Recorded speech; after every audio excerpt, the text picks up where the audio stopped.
Boa noite. Primeiramente queria agradecer pelo espaço do iMaster, por ter me convidado para vir aqui. E bem, meu nome é Eliseu Codinhoto, eles estão me chamando de Codinhoto, mas beleza. Eu trabalho como back-end na Easy Carros e é isso aí. Falar um pouco sobre Golang GraphQL API. Eu falei sobre isso no Meetup de Go há pouco tempo atrás, lá na Google, foi no Release Party da versão 1.8. 1.9? 1.8, né? 1.8, verdade. Mas beleza. Eu mudei um pouquinho, qualquer coisa. Bem, e eu tenho um canal no YouTube, Eu Programador, que basicamente eu tento abordar um pouco, contribuir um pouco com a comunidade, mais pro pessoal que está iniciando por enquanto, quem tem umas dicas legais também no canal do César. Legal. Bem, a linguagem Go. Bem, todo mundo veio aqui já falou sobre performance, sobre... não falaram sobre concorrência, falou um pouco, né? Mas beleza. Então todo mundo já conhece o potencial da linguagem, sabe mais ou menos o que ela faz. Acho que como a gente está, todo mundo aqui já conhece o que é a linguagem. Então eu não preciso falar, mas os motivos que me levaram a trabalhar com Go, num projeto que eu vou falar um pouco mais pra frente, sem dar spoiler. Foram alto desempenho, concorrência, o fato dele ser simples de escrever, de ter uma curva de aprendizagem tranquila, mas é bem C-like também, então o pessoal que está mais acostumado já tem uma aprendizagem mais fácil. E o mercado também está crescendo muito, mas fora isso, porque é Go. Legal. A gente já tem diversas empresas usando isso no mercado. Globo.com, a Google, Mercado Livre, Luiza Labs, Pagar.me, tem a Nuveu, tem o Mendelix, diversas empresas. Então já é uma coisa muito estável, já é uma coisa que está aí no mercado e que é mantida pela Google. Então, confiança. Mas a gente vê isso sendo aplicado de diversas formas. A gente tem um caso do Docker, por exemplo, que utiliza para gerenciar os seus containers e tudo mais. A gente tem muita gente usando para ganho de performance, como foi o caso apresentado pelo César, como foi o caso apresentado, não lembro por quem, mas sobre o Mercado Livre. Então a gente vê o foco muito nisso, em alta performance e concorrência, pelo fato da simplicidade que isso traz. Mas o meu projeto era um pouco diferente. Eu não precisava tanto de performance, porque é meio que uma startup, então a gente estava no MVP e era o início do projeto, mas era a linguagem que eu sabia também, então, beleza. Esse é o projeto que eu estou trabalhando atualmente também, que é o Secret Crew, meio Illuminati aqui. Mas fora a referência, ele é uma rede social. Então eu tenho interação entre usuários e eu tenho, consequentemente, também a possibilidade de utilização da API por terceiros. Fora os diversos devices que podem utilizar isso, seja o meu celular, no app, que a gente tem um app, seja o web, na minha web app, não sei. Então, e também eu tenho que disponibilizar isso para ser acessado por terceiros. Beleza, as ferramentas escolhidas. GraphQL. Quantos aqui conhecem GraphQL? Já trabalharam, já viram alguma coisa? Legal. Bem, então o caso de uso de GraphQL é basicamente quando a gente tem APIs que precisam, por exemplo, de requests para capturar informações diferentes, por exemplo. Eu preciso do usuário e eu preciso de posts desse usuário. No modelo REST, provavelmente eu teria que fazer 2 requests, um para user e outro para post. Entre outras coisas, como a possibilidade de eu poder utilizar itens ou campos, fields, que não foram previstos anteriormente, de forma tranquila, só alterando o front-end sem adicionar muita coisa no back-end ou sem adicionar nada, caso ele já tenha disponibilizado. Então, o porquê que eu escolhi? No meu caso de trabalhar com uma rede social, eu precisava de algo flexível, que tivesse uma documentação e que tivesse uma tipagem para validação de input.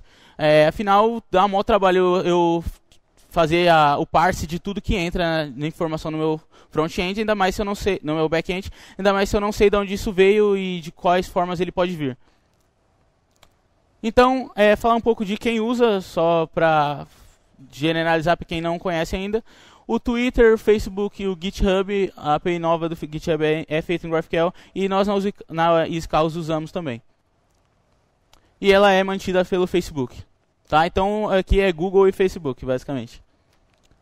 Bem, o problema. Eu precisava usar isso em Go. E eu não encontrei muita referência sobre isso. Então eu fiquei na dúvida do que usar. Saber o que era o melhor, o que era mais utilizado. E também onde eu ia aprender a mexer com isso. Então eu precisava de uma lib, basicamente. E eu comecei a mexer em diversas, tá? Eu testei mesmo umas 3. E dentre elas eu escolhi o GraphQL Go, que eu me baseei na palestra do Chris Hammond, que foi lá na GopherCon. E ele falou um pouco sobre essa lib que ele contribui também, e eu acabei achando a melhor também. Tá, onde aprender? Eu cacei pra caramba, mas basicamente eu tive que ler a documentação, ver a documentação, o que ele estava fazendo, e me basear na documentação oficial do Facebook para saber o que era o GraphQL. Ainda bem que não tem muita coisa diferente, então foi tranquilo. Eu olhei também alguns exemplos que eles deixaram lá, mas algumas coisas que eu vou mostrar daqui a pouco não tinha no exemplo, então eu tive que descobrir e passei semanas aí para conseguir fazer. Mas agora eu já vou dar a dica, então fica mais fácil. Ok, então a solução foi usar a lib do GraphQL-Go, GraphQL, que é o repo deles, tem outras coisas também, tem um handler já e o GraphQL que eu tive que pegar e fazer algumas mudanças para ele trabalhar junto com Go no GraphQL, mas foi bem simples, afinal o componente React é de boa. E eu usei como base esse exemplo que eu deixei o link aqui, depois já está no GitHub, depois eu passo, e ele é bem completo, é o mais completo, digamos, que eu achei. Legal. Aí a gente cai em outra questão que é mais da arquitetura da API, talvez, e como trabalhar com GraphQL. Que no caso é organização de código, como que eu ia organizar isso em Go. Go tem uma ideia de organização um pouco diferente de linguagens como JavaScript, que eu separo tudo lá, eu tinha que separar em pacotes aqui, e como que isso ia trabalhar, afinal eu tenho types e inputs que podem ser reutilizados em outros lugares. E qual seria a melhor organização para isso? E também uma coisa que eu acho que pegou mais é você tirar o vício que você tem do REST para o GraphQL. Ou seja, você não vai ter coisas como user, dentro de user você ter post, por exemplo, para criar um post. É que eu não mostrei ainda as queries, então fica um pouco distante eu falar algo assim, mas eu vou mostrar um exemplo dele rodando e acho que vai ficar mais fácil de entender. Legal. Agora eu vou mostrar um pouco de código que acho que vai esclarecer mais um pouco do que eu estou falando aqui. Deixa eu ir ali. Bem, essa aqui é a minha estrutura, minha arquitetura. Então basicamente tem helpers, modules, e o mais importante está tudo em módulo. E ficou bem modular. Então eu tenho meus posts e nele eu tenho meus fields, meus resolvers, meus types. Mas antes de abordar isso aqui eu vou mostrar rapidinho, com pouco tempo. Mas vamos lá.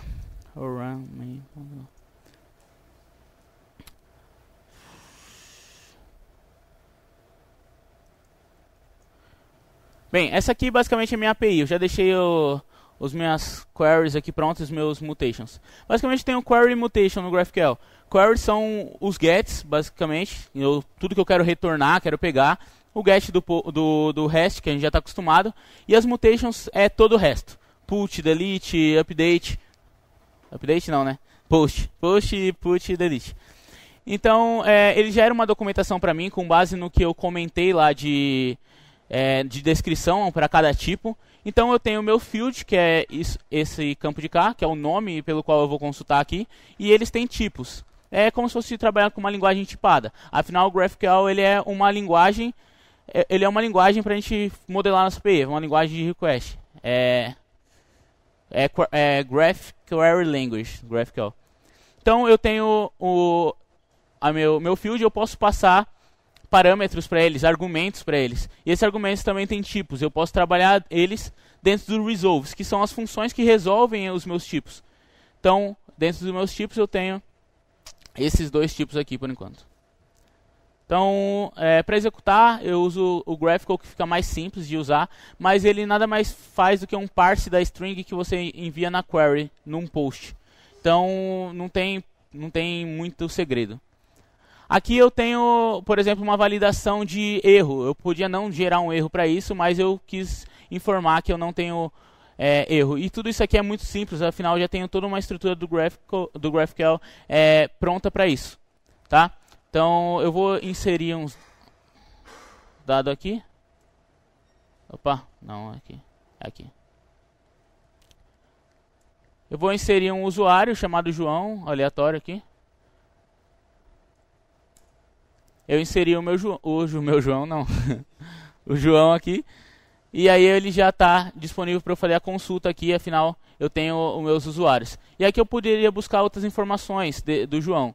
Como, deixa eu ver como, opa, ele completa aqui para mim, eu poderia buscar os posts do João ou o ID dele. No caso ele está sem integração aqui no banco, que é só um exemplo, então ele vai voltar um objeto vazio aqui.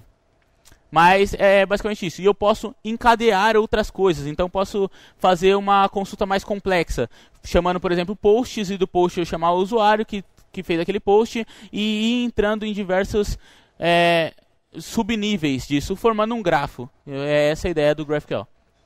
Legal. Bem, eu não vou conseguir mostrar muito do código aqui, mas basicamente eu tenho a definição do meu esquema, nada mais do que um new schema, que tem um schema config, e aqui eu defino o que vai ser ele. Então o meu query, meu mutation, é um central, e aí eu separo isso em types, e eu tenho meus fields, que são definidos lá. O field eu acho que é o mais interessante. Vou ver aqui. Eu tenho o meu viewer, por exemplo, que é o central lá, o principal. Então ele tem os argumentos, e ele tem o tipo e o resolve. Então é basicamente isso. Ele é um struct, e eu defino as configurações dele. Em tipo, os argumentos, e o resolve é uma função que vai resolver isso aqui. Aquele problema que eu citei no começo, que eu não achei em lugar nenhum, é nesse caso, por exemplo. Eu tenho um viewer que ela é a primeira camada, onde eu vou adicionar a minha autenticação de usuário, por exemplo. Então eu preciso receber um token, que é um JWT token, eu vou fazer a validação disso e vou decidir se ele passa para frente ou não, se ele retorna um erro ou não. E para isso eu preciso criar um viewer vazio, e até eu descobrir isso eu perdi uma semana. Mas é isso aí.